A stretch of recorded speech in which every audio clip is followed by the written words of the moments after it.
Okay. So, hello, welcome to the PRovoke podcast. This is a series called Creating a Movement, and this is a new series on health and wellness that we're doing in partnership with the Bulleit Group. I'm Aarti Shah, executive editor for PRovoke, and I'm the host for this series. I'm so thrilled that our first episode features the brilliant and multi-talented Gail Becker, who is the founder and CEO of Caulipower. So Caulipower, for those of you that don't already know, is one of the fastest growing innovative food companies around. I think I'll let Gail talk a little bit about sort of what their trajectory has been. And as many of you also may know, before launching this venture, which I think was 3 years ago, Gail had sort of an incredibly esteemed career in public relations, most notably or most recently as an executive at Edelman. We also have Kyle Arteaga, who is sort of the co-host for this series. He is founder and CEO of the Bulleit Group, and he will also share his perspective and might actually ask Gail some questions as well. Welcome, Gail and Kyle. Thank you so much for having us. And Gail, I wasn't sure, I know you had a promo for the folks that were listening. I don't know if you want to see that now early on in the conversation. Oh, sure. Well, boy, we're all stressed these days, and we all could use a little assistance. So just for all my friends who from the PR industry who may be watching or listening, I'd like to give everybody a free product. Just direct message at Caulipower and use PRovoke as the code word, and we'll send you a coupon good for any free product. There we go. I think this is the first time we've had a product giveaway on PRovoke. So I don't think I have to do anything else, do I? Isn't that kind of it? There we go. I think that's it. I think that's it. I mean, again, we haven't done this before, but I think that's it. So Gail, I would love to start this conversation by sharing sort of or if you could share sort of your pandemic experience at Caulipower. I know you launched and you continue to launch products over the last 12 months. So I'm curious sort of what the last year was like for you as a business. And I saw you and I were on stage together in February 2020 in Chicago. And, this pandemic was just this thing that was kind of, in the back of our minds, but hadn't really enveloped the US yet. So I'm just curious, so from that moment that I saw you until, when did you all realize this was a big deal? How did it impact your operations, your employees, what your business, launches were for the year? If you want to give us sort of a summary around what your last 12 months have been like. Sure. Boy, what a year that was. It's been, right? So for Caulipower, it was really it's been quite a year from a business perspective, and I say that because when the pandemic hit, not only, like all other businesses, did we have to take our whole company online, which we did, but it was also our busiest time because people were just, hitting the grocery stores and buying anything and everything they could find. And often they were finding nothing because the supply chain was having such a challenging time in getting product there. And not only that, but from a manufacturer's perspective, there has never been a more challenging time just to get product there. So global pandemic, company online, busiest time ever. Oh, and 100 different challenges just from getting product from point A to point B. So it really was, particularly those early days, some extraordinary times. I'm so grateful to my team who, we're just worked around the clock just to make sure that our product made it to the shelf and people had pizzas to eat. Kyle, did you want to ask? Actually, one of the things I noticed about your marketing, Gail, is it seems like you shifted really quickly as well at the beginning of the pandemic. Can you tell us a little bit about your marketing strategy? Sure. Look, 2020 was a really hard year to be a brand because, there was so much happening in the world, from, social unrest to a global pandemic. There was a lot of despair. There was a lot of tragedy. We were watching it unfold on the news every single day. And yet people also needed to find, a time to, release all of that tension and, have a smile and feel good about something. So it was a really fine balance. And, before the pandemic, that's why a lot of people came to Caulipower and followed us on social, because that's the kind of content that they like to see.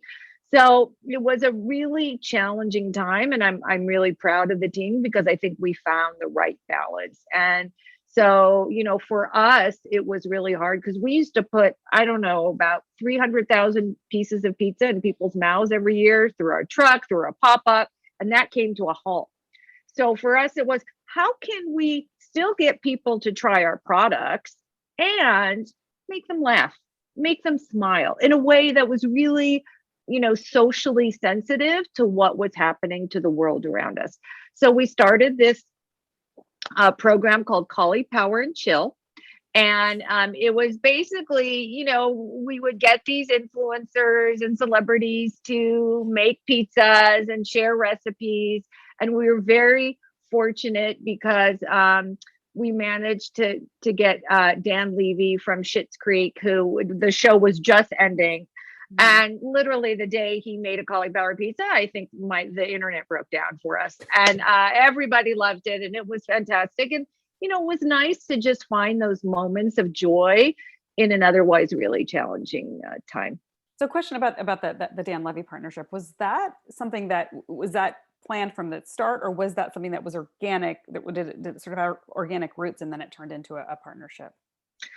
Well, basically when the pandemic hit, we took our very, thorough and thoughtful and strategic marketing plan and threw it out the window, because we couldn't do anything that we had planned anymore. So, the marketing team and I sat down as a group and thought, what can we do for our consumers? How can we make their lives a little easier? We gave out lots and lots and lots of free pizzas to people. And we also contributed a lot to charity, because we wanted the core of who we were to come through to our consumers at that really delicate time. Right. So, this is one of those moments where I think having someone at the helm of a company that has, that as a background in PR and marketing was really valuable, because you probably saw this, as early as the marketing team saw it, that there was a need to pivot and quickly. I think, like you said, you sat down yourself with the marketing team to kind of talk about what that would look like. And I think, oh, sorry. Go ahead. No, I was just going to say, and really, knowing what plans you were going to do as a marketing team, but also, and I think, this certainly helped, was just, knowing what tone you wanted to take, right? What was going to be the voice that you were going to portray, and quite frankly, what was the role of a brand during this time? One of the things we're noticing is how much the risk equation has shifted, right? It used to be brands would say, we can't wade into this issue, it's too risky. And what we saw over the last 12 months was brands are really asking themselves, can we afford to sit this one out? Because is it too risky not to say something? Are we complicit if we don't say something? So I think that's really interesting. And that's a shift that we've seen over the last, 3 to 5 years, but was really accelerated in the last 12 months. Yeah. I want to go back to the logistics, and Kyle, please jump in if there's something I'm missing here. But, Kyle and I were talking about how this was the first time many in the US had ever experienced food insecurity. Was last March and April, when grocery store shelves were empty for the first time. People would go online and they couldn't get a delivery to their homes for people that were relying on that method. And again, like I said, food insecurity is not new in this country, but it was new to new classes of people in last year. And what was it like to be a provider of frozen foods at a time where people were looking for things that were shelf stable, that they could throw in their freezer and know that they could have a meal 3 months from now, because they didn't know what the world would look like? Yeah, right. So just to separate food insecurity from people, understanding how the food supply chain works. Yes, yeah. And, one of the things that one of the silver linings, quite frankly, that I think that came out of 2020 is that people really now understand the value of food, where it comes from, how hard it is to get, how precious it can be. And that I don't think has ever really happened before in recent memory for most people, to your point. And, there wasn't a food supply problem in the early days of the pandemic. There was just a supply chain problem because all the trucks were delivering toilet paper. Right. And there were no trucks left to try and get all of these other things. So I love how the concept of food just was elevated during 2020. What I think is and one way that I like to explain it to people is, if you think about it, a grocery store usually takes about 6 months to prepare for Thanksgiving.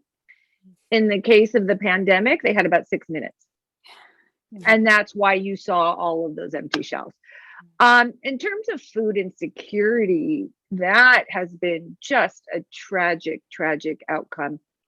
Although I am happy that finally, look, it's always been an issue in this country. I'm happy that now finally more people are talking about it. What we did at Caulipower is, for every product that you buy, we always give a percentage of sales to help build teaching gardens in underserved schools across the country. And what we realized during COVID was that the kids weren't in school.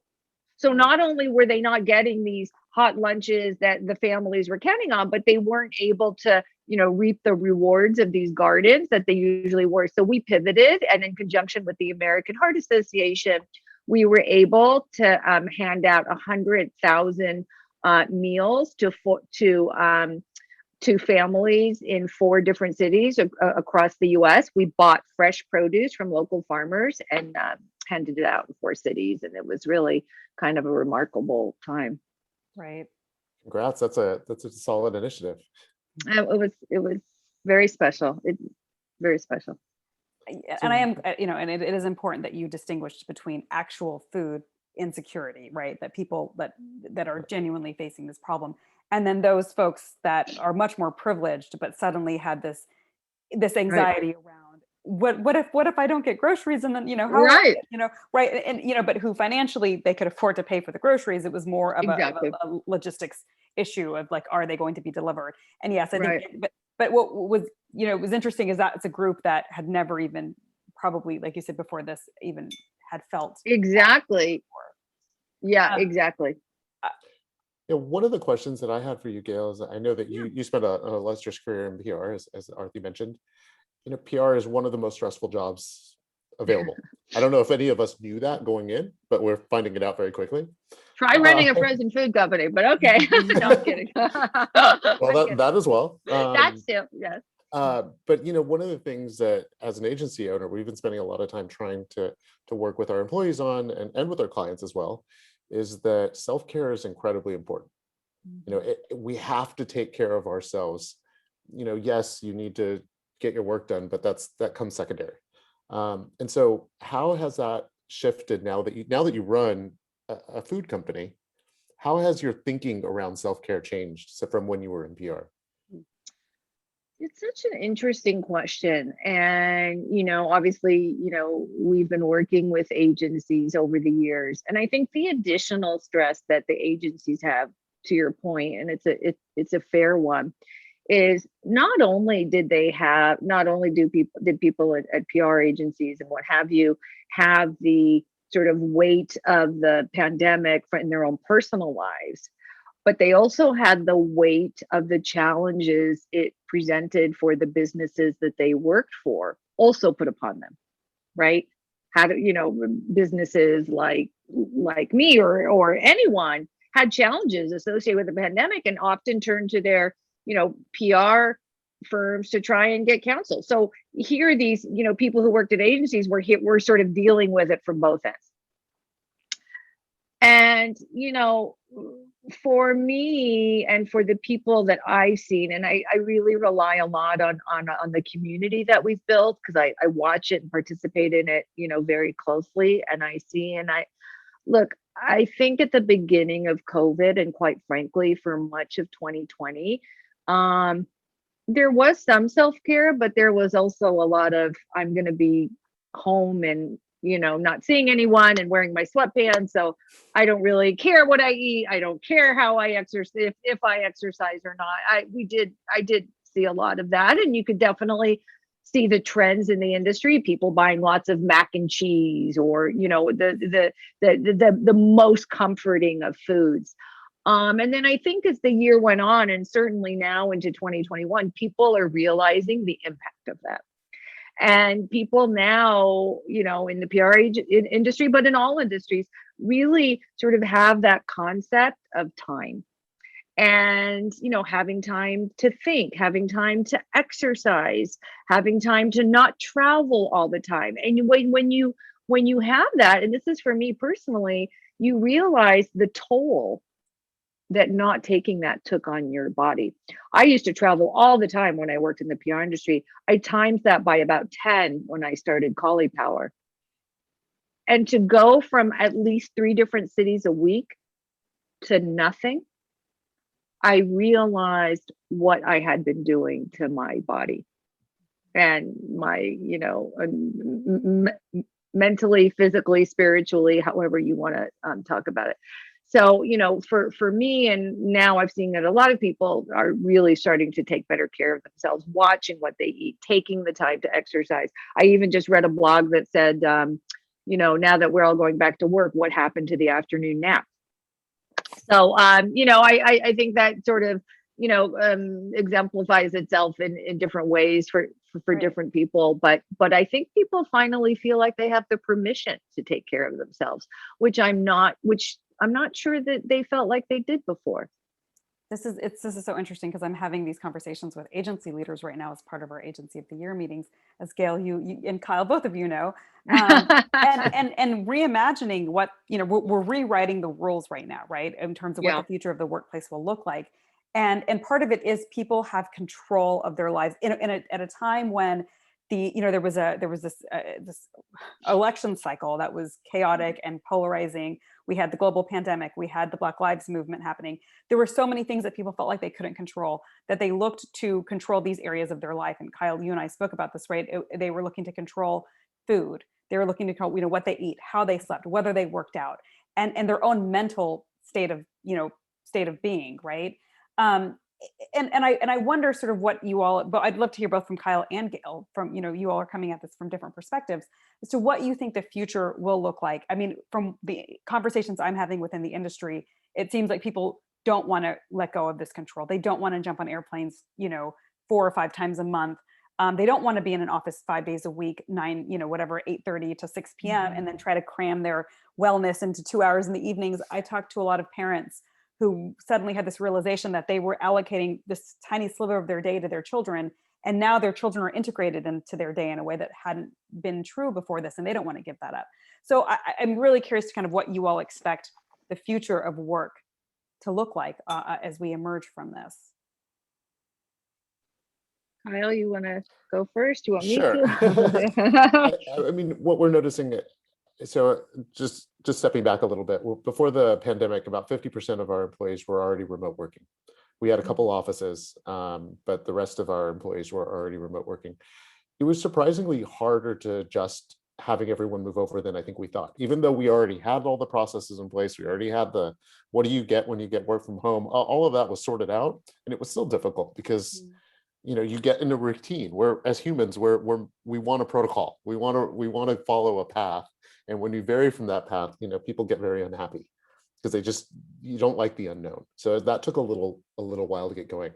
What I think is going to happen is, offices they're a tool, just like Microsoft Office is a tool, just like Google is a tool, just like Slack is a tool.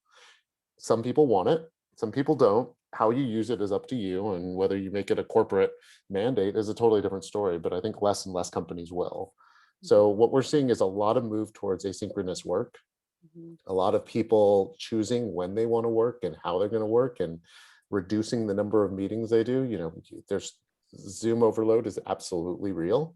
It's really stressful to look at yourself all day long on a tiny little screen. It just does something to your head. So we tell everyone, go on hide self-view, find the small little tricks. But I think any company that says everyone's going back to the office and going back to exactly the way it was, if you're not working on a manufacturing floor, I think they're definitely off. That's not the way it's going to work. People are going to demand something different, and if you don't give it to them, they'll go off on their own, just like Gail did, or just like I did, and they'll create their own situation, as they should.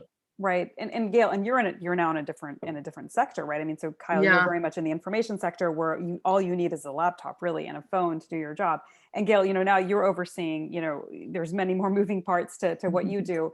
So how do you imagine things will be different?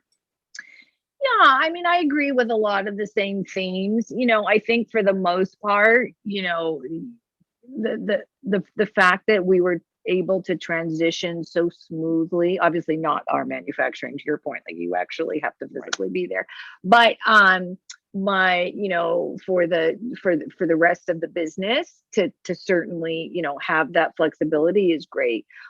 I think it depends though, sort of what areas you're in. I think our finance folks, if they worked at home, if they wanted to work at home for X amount of time for the week, that's that works out just fine for them. For teams like marketing, it's a little harder, to be honest with you, because you do lose some of that collaboration, and we're on the phone all the time with with all of the teams, but there is something that's lost. So I do think it's a hybrid. Our sales people, they're on the road all the time. They can't wait to get on the road. Again, someone on the team just had their very first in-person sales meeting, and everybody was like cheering them on. They were almost jealous. So I think some people can't wait to get back to some level of normalcy the way it was, and then other people are sort of redefining what it's going to look like to them. Right. I want to take a minute to talk a little bit about kind of what, Gail, you had mentioned earlier about sort of the multiple ways in which the PR industry was hit by this pandemic. Obviously, we're an industry that's over 70% women. A lot of women that were mothers. And I think, although I would hope to think that the workload was shared across both partners, but most of the data has shown that women sort of carried the homeschooling and the parenting load during the pandemic. So you had the personal impact. Then you also had the client impact, like you said, and then you also had the business impact for the agencies, for the ones that were on agency side, right? I mean, we saw furloughs last year, we saw layoffs, we saw pay cuts, right? So there then there was another piece, a fourth piece I'll say is, and I've had PR folks tell me, and what was a really brutal news cycle, which was one thing after another last year. They could not unplug. They couldn't just say, you know what, I'm gonna unplug and detox. They could maybe for a day or two if they but part of what our business does is pay attention to the news, right? So on all of those multiple levels. And so I'm curious if you all, given that, Kyle, you know this because you just do this day in and day out, and Gail, you've been in this world. What advice would you give to the industry around wellness, around self-care? Given these, it's almost superhuman what we're expecting of our industry in this moment. I think it's funny. During the pandemic, I did this. I tried to engage the team the best that I could, and I would share these notes about individuals just so we could, because we would bring on new team members during this time. And one of the things I did was I would ask 4 questions of everyone just so people could learn a little bit about them. And one of the questions I asked was, what's something that you discovered during COVID, and what's something that you won't go back to from your old life. And there were some pretty consistent themes. And one theme, for instance, was there were so many people who used to go to the gym, right? This is my time to exercise. I'm going to allow myself 45 minutes. I'm going to go to the gym. I'm going to get on the treadmill, and then I'm going to go back. And now, as a result, people are still exercising and trying to take care of themselves, particularly now, but they're doing so in a much more sort of, as part of a larger sort of daily approach. So they go for a hike. And while they're on the hike, instead of all the loud noises in the gym, they're actually giving themselves time to think, or they're listening to music, or they're doing something that's sort of going to refuel their spirit, as well as giving them that sort of extra,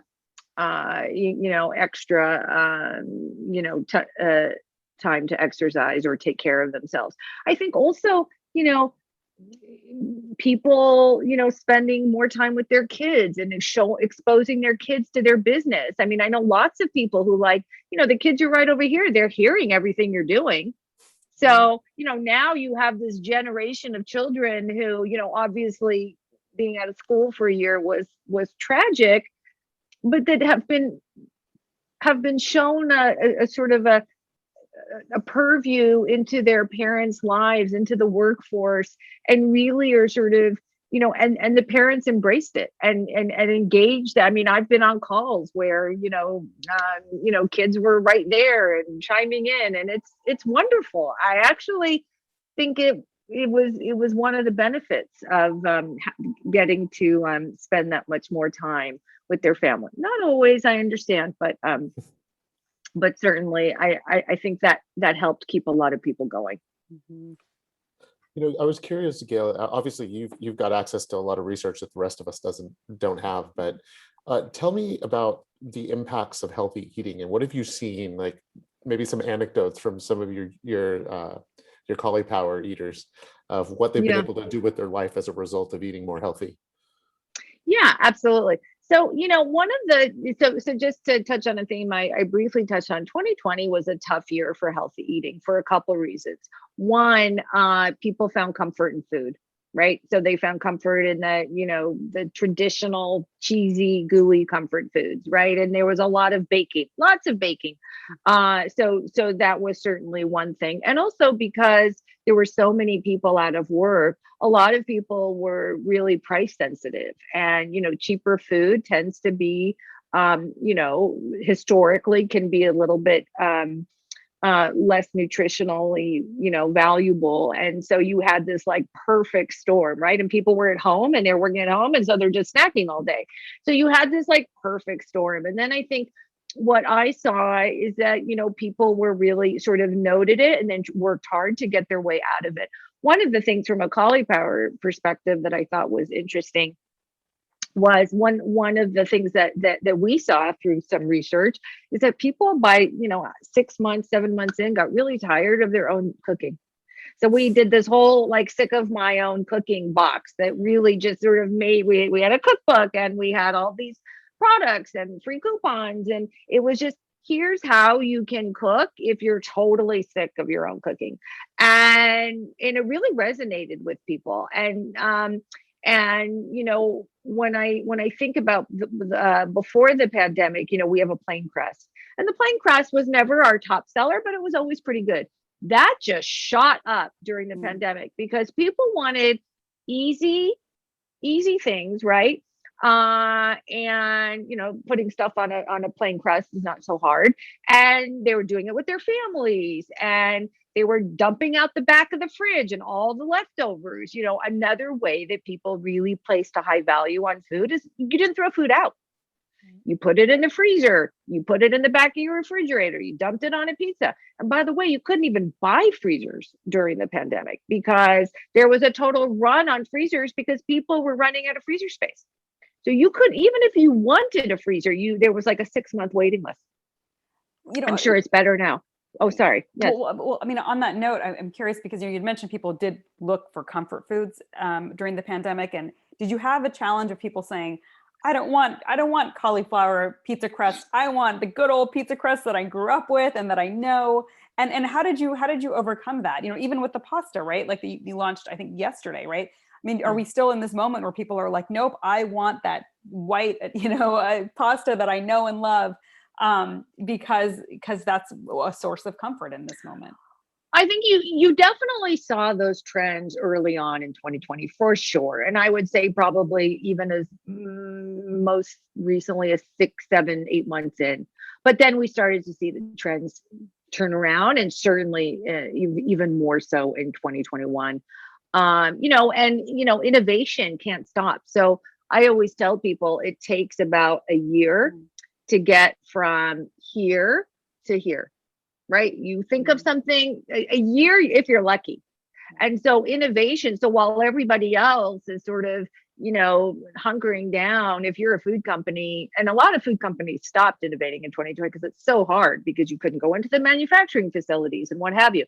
So But for us, innovation couldn't stop, which is why, to your point, we did launch the pasta yesterday. So we're seeing, people, they sort of, they relied very heavily on comfort food and anything that brought them comfort.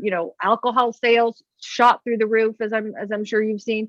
But now I think what you're seeing is sort of a normalization, and people are very conscious about what they're eating now. And foods that have immunity boosting properties are very popular right now, right? Any way that people can sort of improve their health and just, how they feel. It's not all about looks anymore. It's not all about, oh, I want to lose 5 pounds because I'm going to look better. It's actually about your health, right? Which are two entirely different things. Right. In fact, I've been talking to a lot of agencies that work with alcohol brands, and they were saying that early in the pandemic, it was just like, oh my gosh, well, we have to drink to get through this.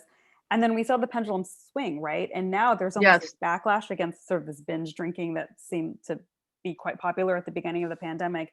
And so even alcohol companies are having to really change their messaging. I mean, not some of them already were talking this way, but really emphasizing the responsible drinking part, right? Mm-hmm. That you don't need to over-index every time you drink, and that it can be part of a healthy lifestyle. But I think that's an interesting challenge, because I've even noticed this just anecdotally on Twitter, right? The beginning, everybody had like, these are all my drinks. And now the number of people I see that are talking about the days that they haven't picked up a drink, or what their life is like since they cut back. I feel like that story, that narrative is trending a bit more, especially as people are, to your point, kind of less going into the comfort and more going into sort of the wellness piece of this. One thing I'll say before another question is, to your point about the creativity and the afternoon nap, some of the agencies I'm talking to are saying that they actually think their creativity has been higher. And actually, we're seeing this in our Sabre Awards as well, but creativity has been off the charts in 2020. Because of the fact that people somebody was working out of a cabin in Wisconsin, somebody was working off the beach, somebody was in Kansas City. And suddenly the ideas, right, were just different than if everybody was in Brooklyn and commuting on the same train and seeing the same billboards on their way to work. And I think that's really exciting for marketing and for communications. And that afternoon nap, I mean, Google added nap pods for a reason, because that actually spurs creativity, and that spurs better than, your 4th, 5th cup of coffee. Couldn't agree more. No, I love that. That's fantastic. So another question I have for both of you actually is, and I think we kind of alluded to we talked about control, right? Everybody has more control over their lives, and they love that. So on the back of this, do you think we'll see an entrepreneurship boom? And, Gail, are people coming to you maybe from the PR industry or other industries saying, hey, I want to do what you did. Give me some advice, because suddenly people, they want to control their destiny, and maybe in a way they didn't think about before the pandemic. And Kyle, I expect in the PR industry, we'll probably see a lot more people spinning out and doing their own things. And also, what advice would you all give to people that are thinking about that, and especially people that are maybe more advanced in their careers, right? Gail, you and I talked about this a bit on stage, but there's a lot of benefits to being an entrepreneur later in life. It's such an interesting question. And, about 4 months ago or so, I wrote a piece for, I think it was Fast Company, that said, why a global pandemic is a wonderful time to start a business. And I did that because, yes, I did have a lot of people asking me. And I think, I think it has spurred and will continue to spur a lot of entrepreneurialism. And I say that because, look, what did we learn more than anything else from the global pandemic? We learned about the fragility of life. We learned about how something that can be very, important to you can be taken away tomorrow.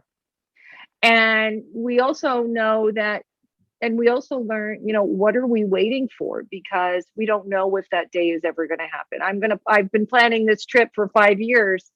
Well, guess what? Anyone who was planning a trip for 5 years and was going to take it in 2020 couldn't.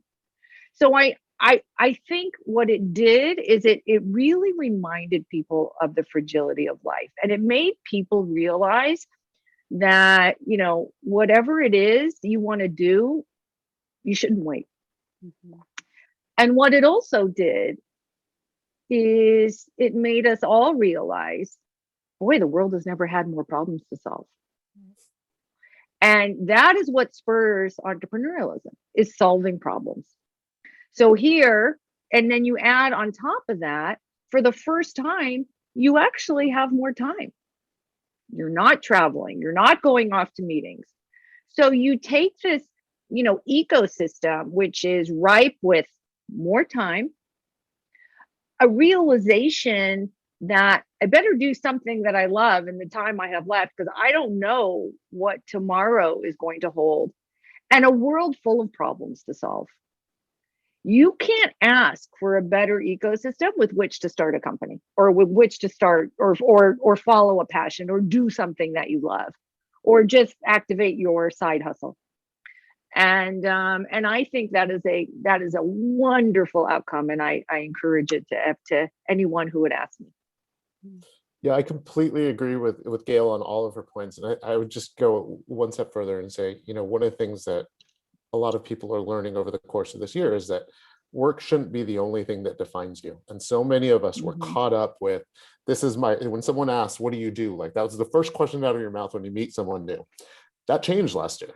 And that should change, because we should be looking at our holistic life. So when someone asks me, hey, should I go off on an entrepreneurial venture? The first question I ask is, what's important to you in your life? Right. Like, how are you defining yourself now? What's your vision for the future? And that's why I'm really excited about this series, and especially with food, because I think the first thing you need to do is just exert what control you can, and that's one of the first places you can do it. It's actually one of the easiest places to start, is like, okay, let's take control over what I eat. Let's see what impact it's going to have. Let's see if that's going to spur me to exercise more, or whether it's going to spur me to meditate, or how that's going to change the way that my relationships at home are, or my relationships at work are. And let's put that job thing way far back. It's still incredibly important. We all need to have it, but it's not the only thing. And so once you get control over that, then you can really start thinking about, what an entrepreneurship might look like, because I think Gail can attest, it's not easy. Whatever the opposite of easy is, that's what it is.